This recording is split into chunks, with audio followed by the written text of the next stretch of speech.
Shalom semuanya. Apa kabar? Luar biasa. Cukup panjang ya. Udah 1 bulan ini sudah hampir habis ya. Ini minggu yang terakhir.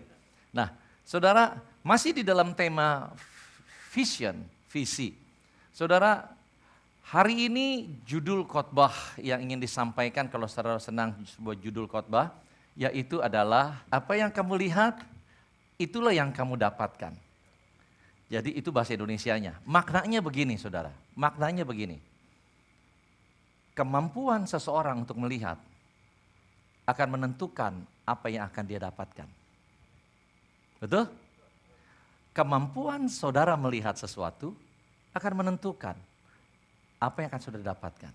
Jadi kalau kita tidak bisa melihat apa-apun, maka artinya kita tidak bisa mendapatkan apapun. Jadi saudara, ini artinya judulnya.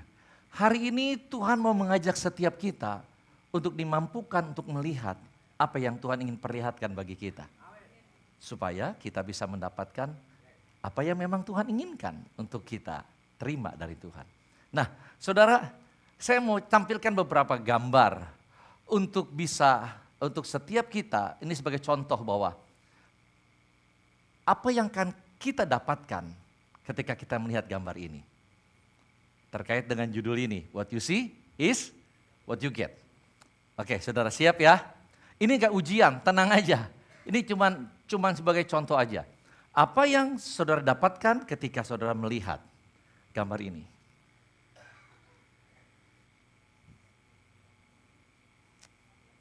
Oke, ada yang lihat monyet? Ada yang lihat yang lain? Toke, ya toke. Oke, ada yang lihat yang lain? Macan. Ada yang bilang kayak gini, saya nggak ngeliat apa-apa. It's okay, nggak apa-apa. It's okay. Oke, kita nggak usah berdebat. Oke ya saudara, ini cuma contoh aja. Apa yang saudara lihat dari sini? Apa yang saudara dapatkan ketika saudara lihat ini? Jangan terlalu lama karena khotbah kita nih, ada khotbahnya ini bukan lagi kuis saudara ya, jadi nggak ada hadiah juga. Apa yang saudara dapatkan? Anjing lagi makan tulang. Oke, apa yang saudara bisa lihat lagi dari sini? Aduh, saya bingung Pak, saya nggak dapat apa-apa. Orang tua, laki-laki berjenggot, pakai topi. Oke saudara, oke. Hari ini bukan ini khotbahnya, bukan. Ini hanya sebagai contoh bahwa untuk memberikan ilustrasi saja bahwa apa yang kita mampu lihat, itu juga yang akan kita dapatkan. Di dalam kehidupan ini, ada hal-hal yang Tuhan tunjukkan kepada kita. Tetapi terkadang kita nggak lihat, sehingga kita tidak mendapatkannya.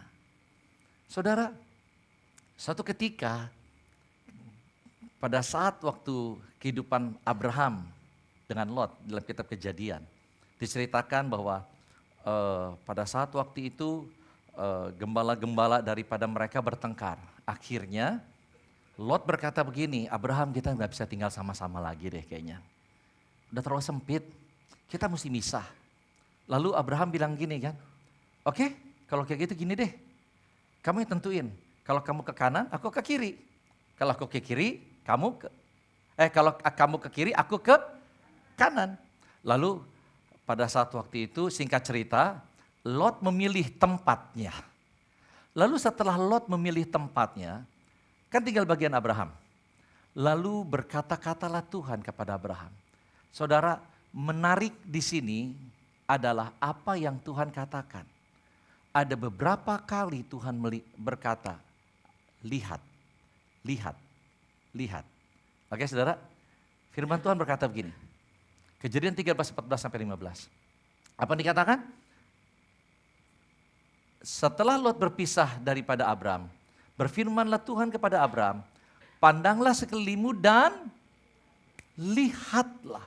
Tuhan bilang kayak gini, Bram, lihat. Dari tempat engkau berdiri itu, artinya dari posisi kita ada sekarang, dari posisi Abraham ada, the present time. Waktu yang sekarang, bukan yang kemarin, sekarang. Lalu dikatakan ini, ke timur dan ke barat, utara dan selatan, sebab seluruh negeri yang kau lihat. Artinya seluruh negeri yang kau mampu untuk lihat, akan kuberikan kepadamu dan kepada keturunanmu untuk selama-lamanya. Saudara, Tuhan memberikan sebuah vision kepada Abraham. Tuhan memperlihatkan sebuah vision. Tetapi apakah Abraham menerimanya atau tidak? Mendapatkan atau tidak ditentukan oleh kemampuan Abraham melihat. Setuju saudara ya? Dan ternyata Abraham mampu melihat. Dan itulah yang firman Tuhan katakan. Abraham mendapatkan janji Tuhan itu. Dia menerima dan mengalami rancangan Tuhan baginya dan bagi keturunannya. Betul gak saudara? Itu janji Tuhan. Dan kita tahu sampai hari ini firman Tuhan tergenapi. Saudara, vision, visi, hal yang penting dalam kehidupan kita. Kalau bulan ini kita diajar sama-sama untuk get the vision, miliki visi dalam kehidupan. Jangan hidup hanya sekedar seperti air yang mengalir. Jalan aja. Sepertinya enggak ada tujuan yang jelas. Kehidupan hanya di drive oleh situasi dan keadaan. Ya udah, yang penting jalan aja. Setiap hari bangun kerja, cari duit, pagi, sore pulang, besok begitu lagi, kerja, pulang, besoknya kerja, pulang, besoknya kerja lagi, pulang. Ngapain? Cari uang. Cari uang buat apa? Untuk nafkahin keluarga. Cari uang untuk apa? Untuk biaya kehidupan. Untuk nyambung hidup. Salah nggak? Nggak salah. Karena itu bagian responsibility-nya kita. Tetapi Tuhan mau ajak kita begini. Jangan hanya hidup seperti itu. Jangan hanya hidup terjebak dengan rutinitas. Miliki keinginan untuk mencari apa sih kehendak Tuhan dalam kehidupan saya. Apa sih visi Tuhan dalam kehidupan saya?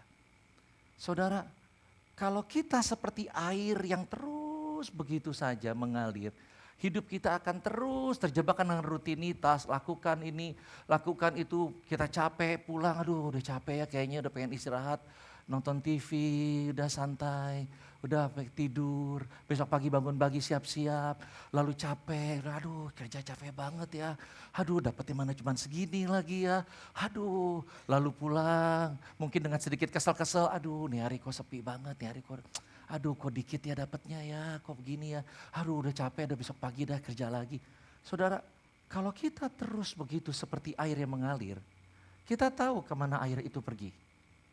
Air itu terus turun. Betul gak saudara? Air itu hanya mengalir ke tempat yang rendah. Air itu hanya turun. Saudara tolong dengar baik. Tuhan tidak mau hidup kita seperti itu. Tuhan tidak mau kehidupan kita terus turun. Dari tahun kemarin, tahun ini terus turun. Terus turun. Nah, Tuhan tidak mau dan memang Tuhan tidak pernah rancangkan kehidupan kita seperti itu. Sebab apa? Rancangan Tuhan bagi kita bukan untuk terus turun tetapi untuk terus naik. Untuk terus naik dan naik bahkan terbang seperti Raja Wali, mengatasi badai, mengatasi tantangan yang ada, baik yang sekarang maupun yang ada di depan, karena itu rancangan Tuhan bagi kita. Masa depan yang penuh harapan. Yeremia pasal 29 berkata, rancangan damai sejahtera bukan rancangan kecelakaan kata Tuhan. Untuk memberikan kepadamu hari depan yang penuh harapan. Itu rancangan Tuhan bagi kita. Apa sih itu visi? Visi secara simpelnya adalah begini saudara. Sesuatu yang seseorang lihat di masa depan. Sesuatu yang seorang lihat di masa depan. Di masa depan itu bisa tahun depan, 10 tahun lagi, entah kapan. Saudara, sesuatu yang seseorang lihat di masa depan. Itu sebuah gambaran.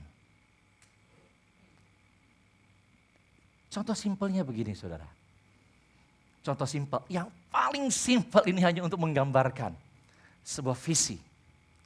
Jangan kaget ya, gini. Ketika seseorang tiba-tiba muncul dalam benaknya, gue kok keingetan bakmi itu ya. Wah, enak loh bakmi itu loh. Gue pengen makan lagi nih. Kapan ya? Saudara, ada keinginan, ada gambaran. Saudara, itu juga visi. Mungkin saya bilang gini, masa ada gambaran nih. Itu mah lagi khotbah aja kadang-kadang muncul ya saudara ya. Lagi khotbah dengerin khotbah juga tiba-tiba terpulang gue pengen makan ini kayaknya nih. Abis ini aduh gue pengen ke sono, ntar di situ tuh ada siomaynya kayaknya enak tuh waktu itu tuh. Gue ntar pulang, ntar gue mau ke sono deh. Ya kalau bilang apakah itu visi? Itu visi saudara. Tetapi ada visi yang lain, jenis yang lain. Saudara, mungkin ketika saudara ngelihat sesuatu, saudara ngelihat sebuah keluarga berantakan, ini keluarga cekcok berantakan, mau hampir diambang keperceraian, lalu saudara merasa gini, aduh kok gue sedih banget ya ngeliat keluarga kayak gitu ya. Aduh gue kayak nangis ya ngeliat keluarga itu ya. Aduh kesian banget ya. Lalu ada timbul gambaran, sebuah keluarga, aduh seandainya aja keluarga itu ya bisa menjadi keluarga yang rukun, harmonis. Ada keinginan dari hati kita. Seandainya keluarga itu bisa pulih ya. Jadi keluarga yang harmonis. Indah banget ya. Itu juga visi saudara. Dan orang tua. Saudara, ketika kita bicara visi jangan berpikir gini, visi itu cuma milik anak muda. Visi itu berbicara mungkin untuk orang usia 40-an. Untuk orang 50-an. Oke, itu juga udah di tepi jurang. Udah untuk 50, 60 kayaknya udah gak perlu visi-visian lah ya. Yang penting visi cuma satu, sorga. Kayak gitu kan. Enggak saudara. Bisa juga setiap kita termasuk yang sudah senior. Lebih bagus kata-katanya. Senior, kita juga punya visi. Bagaimana kita yang tua kita bisa punya visi? Mungkin bisa begini saudara. Mungkin kita melihat gini. Aduh keluarga anak saya ya. Kok kayak gitu ya. Aduh cucu-cucu saya kok hidupnya kayak gitu ya. Ada sebuah kesedihan di hati, ada sebuah kerinduan di hati. Aduh Tuhan, kalau seandainya, nah itu visi. Itu visi. Kalau seandainya saja keluarga anak saya, kehidupan cucu-cucu saya menjadi seperti ini, that's the vision. That's the vision. Seperti ini Tuhan, aduh indah banget ya. Saudara, oke, dengan saya ngomong begini kira-kira mulai terbayang gak saudara? Lebih terbayang gak? Bahwa visi itu bisa dimiliki oleh siapapun. Dan memang Tuhan berikan visi itu kepada setiap orang. Saudara, hari ini saya mau tinggalkan, ini bagian pembukaannya saudara. Waktunya itu sebetulnya salah sih, tapi gak apa-apa. Ya, diampuni lah ya. Oke, saudara, hari ini saya mau ngajak setiap kita, get the point. Get the point. Oke. Kalau selama 1 bulan ini kita sedang bertubi-tubi visi. Saat ini kita bisa punya gambaran yang lebih clear. Oh ternyata visi itu that's simple itu ya. Oh ternyata kalau kayak gitu that's possible dong. Mungkin saya bisa punya visi. Saudara, that's memang. Dan hari ini Tuhan mau sekarang untuk kita ngerti bahwa ternyata ada visi cuma sekedar bakmi, ada visi yang lain. Betul saudara ya? Paham sampai di sini? Nah, kenapa bisa ada visi itu yang berbeda? Sebab begini, kemampuan seseorang untuk melihat sesuatu di depan, visi, dipengaruhi oleh 2 pihak. Yang pertama adalah pihaknya Tuhan. Ketika kemampuan saudara dan saya untuk melihat di masa depan dipengaruhi oleh Tuhan, jadinya itu visinya Tuhan. Tetapi ketika kemampuan seseorang untuk melihat sesuatu di depan, itu dipengaruhi oleh dunia, itu jadi visi manusia atau visi dunia. Dan ketika visi yang dimiliki oleh seseorang adalah merupakan hasil daripada pengaruh dunia, maka keinginan-keinginan dunia akan membawa orang itu kepada kebinasaan dan kehancuran. Apa yang ada di dunia? 1 Yohanes 2. Keinginan mata. Itu keinginan dunia. Orang punya ini, gue pengen punya ini. Orang punya itu, gue juga pengen punya itu. Lapar mata. Serakah. Aduh, tuh orang punya rumah bagus, gue pengen punya rumah kayak gitu. Aduh, enak banget ya. Aduh, orang itu punya mobil kayak gitu. Kapan gue punya mobil kayak gitu? Gue pengen punya mobil kayak gitu. Itu namanya keinginan mata. Itu keinginan dunia. Ada keinginan daging. Keinginan daging itu apa? Keinginan untuk menikmati kesenangan-kesenangan dosa. Aduh, kayaknya punya istri 2 enak ya. Gitu. Itu keinginan daging. Nggak ada di sini, cuman saya bilang itu keinginan daging. Itu cuman contoh. Dan saya nggak mau lama-lama di situ daripada saudara ngebayangin macam-macam. Oke, saya tinggalkan itu. Lalu keangkuhan hidup. Keangkuhan hidup apa? Keinginan untuk ditinggikan. Keinginan untuk dianggap penting, keinginan untuk diprioritaskan, didahulukan, keinginan untuk dimuliakan, disanjung-sanjung. Saudara, tolong dengar baik. Keinginan dunia yang mempengaruhi visi seseorang, sehingga visi yang dimiliki adalah visi manusia saja, visi dunia. Itu yang akan membawa seseorang masuk kepada kebinasaan. Karena keinginan dunia bukan berasal daripada Bapa. Dan keinginan dunia itu membawa seorang kepada kebinasaan. Betul saudara? Oleh karena itulah Amsal 29 dan 18 mengatakan, bahasa Indonesia saja terjemahannya. Ketika seseorang tidak memiliki visi Tuhan di dalam hidupnya, maka orang-orang itu akan menjadi binasa. Saudara, hari ini saya mau ajak untuk setiap kita melihat bahwa ternyata penting sekali seseorang itu memiliki visi Tuhan di atas visi manusia. Visi manusia itu gini, contoh ya, gue pengen makan bakmi, kayak gitu. Itu contoh yang paling simpelnya. Tapi visi manusia gini, aduh gue pengen ya nanti jadi orang kaya. Gue pengen ya jadi insinyur. Gue pengen jadi pengusaha. Gue pengen nanti jadi ini. Gue pengen ini. Itu visi manusia. Kayak gitu. Nah, visi manusia ini kalau nggak dipayungin sama visinya Tuhan, maka visi dunia ini tanpa visi Tuhan, maka keinginan-keinginan dunia akan terus disuntikan di dalam kehidupan seseorang. Punya mobil, pengen ya punya mobil sederhana aja, nggak apa-apa lah, nggak apa-apa. Yang penting roda 4. Udah punya mobil roda 4, aduh kalau punya mobil lebih gedean lebih enak nih. Lebih empuk. Aduh seandainya aja bukan hanya cuma empuk, ada mereknya loh. Mereknya yang macan lagi lompat begitu. Aduh Jaguar kayak gitu kan. Aduh kalau kayak gitu kayaknya lebih keren lagi deh. Ngerti gak saudara? Ketika tanpa visi Tuhan, visi dunia, visi manusia seorang akan terus disuntikan. Akibatnya apa? Disuntikan oleh terus keinginan dunia, keinginan mata, keangkuhan hidup, keinginan daging, terus disuntikan akibatnya jadi overdosis. Dokter Kartika pasti tahu, seseorang kalau overdosis ujungnya keracunan. Betul nggak? Keracunan ujungnya binasa. Binasa. Maka itu kita harus ngerti. Jangan cuma hanya punya visi manusia. Jangan saudara. Aduh gue pengen jadi pengusaha yang besar. Aduh gue pengen begini, gue pengen gitu. Jangan cuma itunya doang. Kita harus punya visi Tuhan yang mayungin visi manusianya kita. Karena visi Tuhan yang akan membawa kita masuk ke dalam rencana Tuhan dalam kehidupan kita. Visi Tuhan yang akan membawa kehidupan kita masuk pada provisi Tuhan, penyediaan Tuhan dalam kehidupan kita. Yang setuju mengerti katakan sampai di sini, amin. Oke, saya akan teruskan. Gini, nah sekarang persoalannya adalah bagaimana caranya saya bisa mengenali visi yang saya punya ini, visinya Tuhan atau visi manusia?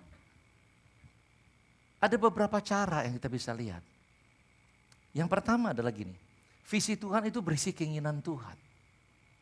Apa sih keinginan Tuhan? Gini, keinginan Tuhan pasti gini, jiwa-jiwa dibawa datang sama Dia.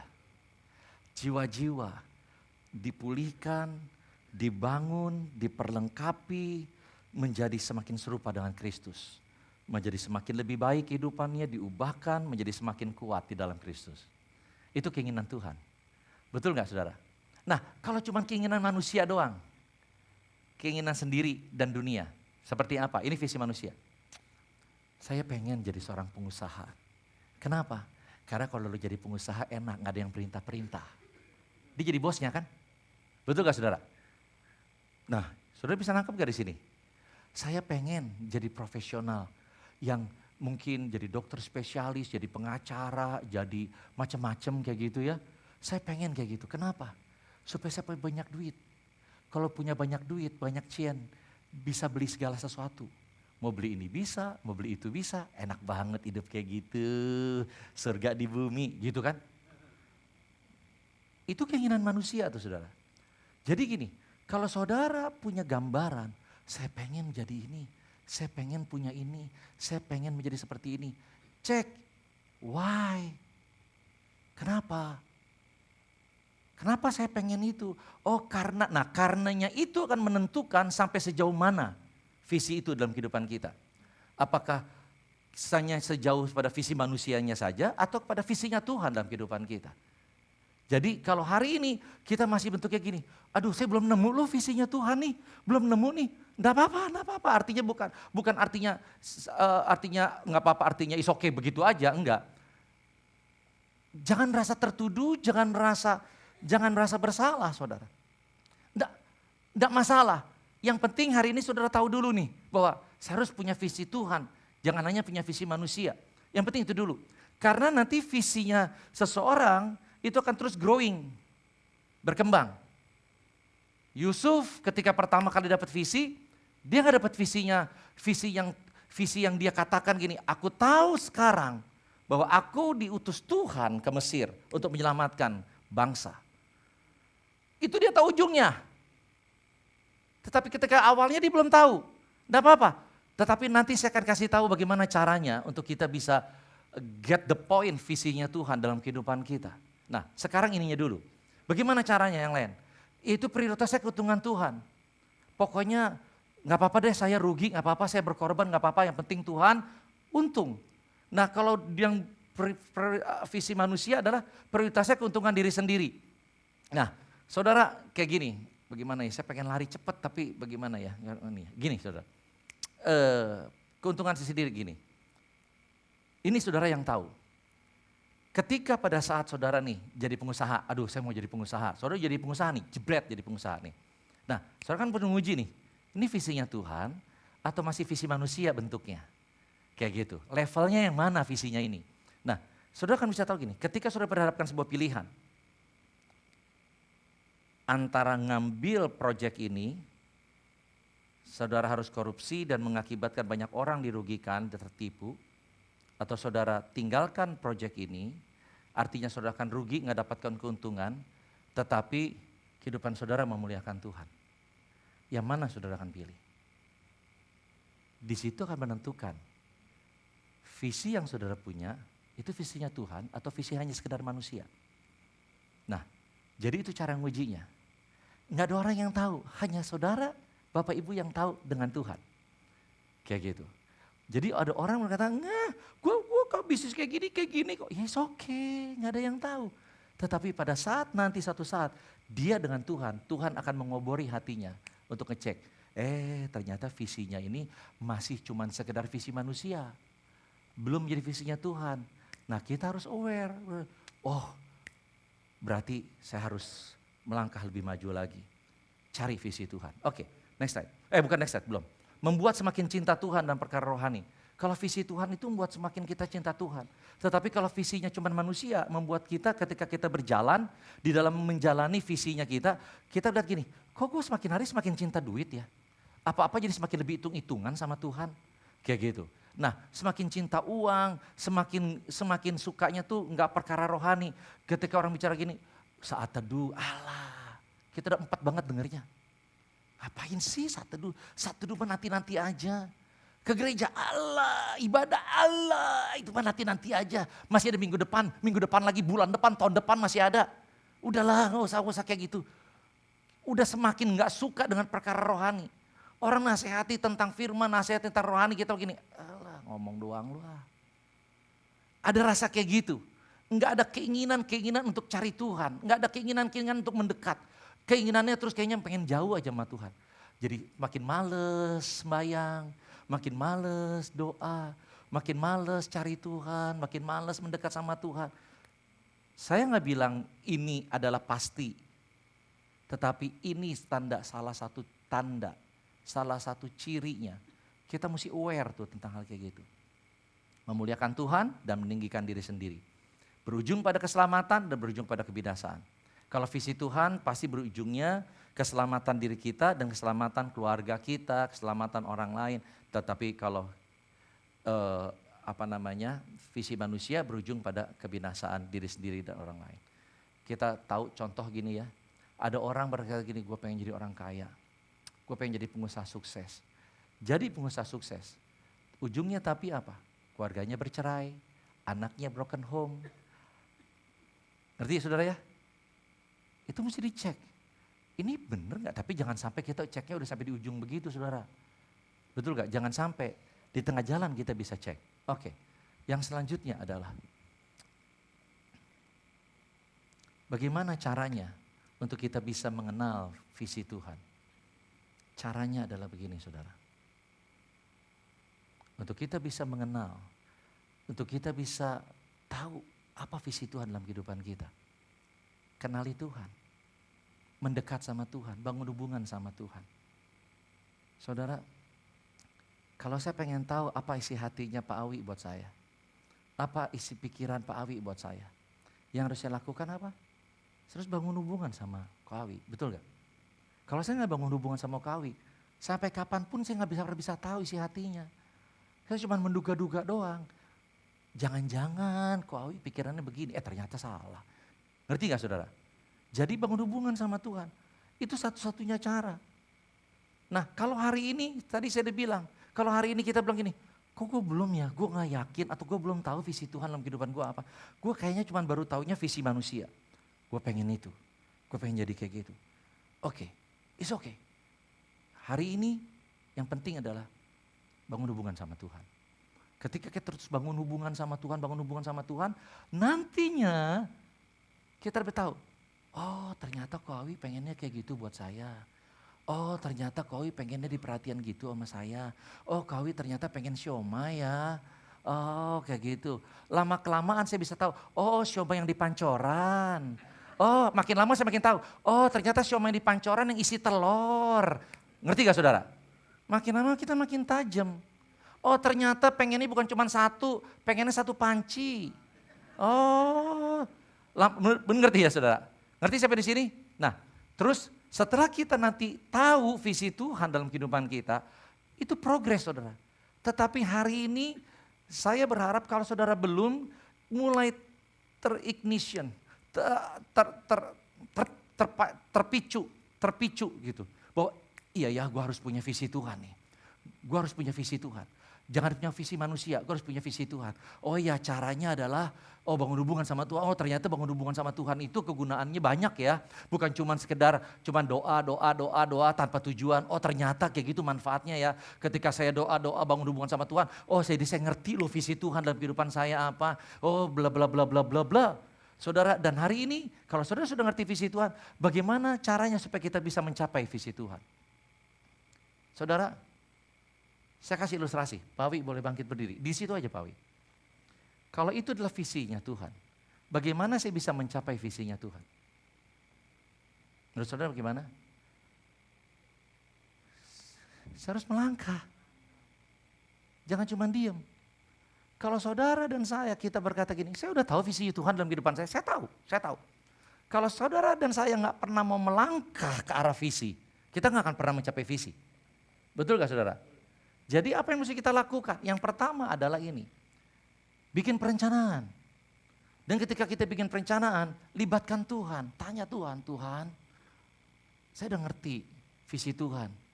Tuhan, bahwa visi Tuhan atas kehidupan saya, melalui saya menjadi seorang seperti ini, visi Tuhan adalah ini. Oke, sekarang bikin perencanaan bagaimana saya bisa mencapai ke situ. Tanya Tuhan, Tuhan bagaimana caranya? Kalau saya harus belajar, belajar apa ya Tuhan? Kalau saya harus persiapkan, apa yang harus saya persiapkan? Kalau saya harus bikin agenda, agendanya seperti apa? Mulai bikin perencanaan, tanya Tuhan. Yang kedua adalah fokus. Jaga fokus. Saudara, kenapa jaga fokus setelah kita punya visi Tuhan? Begini saudara. Ketika saya punya visi Tuhan, ada di situ. Dan saya jaga fokus hidupan saya, tolong dengar baik. Kaki kita hanya akan melangkah ke arah kemana mata kita. Betul gak saudara? Kaki saya secara natural akan melangkah ke sana ketika mata saya ke sana. Betul gak? Saya gak akan pernah arah mata ke sana secara natural. Saya tidak akan pernah arah mata saya ke sana, kaki saya ke sini. Gak akan pernah. Betul gak saudara? Secara manusiawi seperti itu. Jadi kenapa ketika kita punya visi kita harus jaga fokus kita kepada visi. Supaya kaki kita ke sana. Supaya kita gak melenceng. Saudara, bahayanya adalah ketika seseorang tidak punya visi Tuhan, maka dia bingung hidupnya mau fokusnya kemana. Betul gak saudara? Dia bingung yang mana mesti difokusin. Kemana? Akibat yang terjadi karena dia gak punya fokus kemana-mana, gak ada fokusnya. Dunia yang akan memberikan targetnya. Ini loh targetmu. Apa? Punya mobil 10. Ini loh targetmu. Fokus kita langsung ke situ. Ketika apa yang terjadi? Manusia yang terjadi adalah dia akan melangkahkan kakinya ke situ. Itulah bahayanya kehidupan tanpa visi. Kehidupan kita disetir oleh kebutuhan. Aduh, gue lagi butuh itu. Ya udah, nggak peduli yang lain. Setelah mencapai itu, kok gue kosong ya? Gue rasanya kok udah punya itu, tapi kayaknya nggak ada apa-apa ya. Pengen lebih lagi, pengen lebih lagi. Saudara, hari ini jaga fokus. Bagaimana jaga fokus? Kalau saya misalnya, kita sudah punya visi. Visi kita apa? Menjadi keluarga ilahi melalui pemuritan. Betul saudara? Itu visinya gereja kita. Setiap saudara dan saya, keluarga kita sama-sama diubahkan Tuhan menjadi serupa semakin Kristus.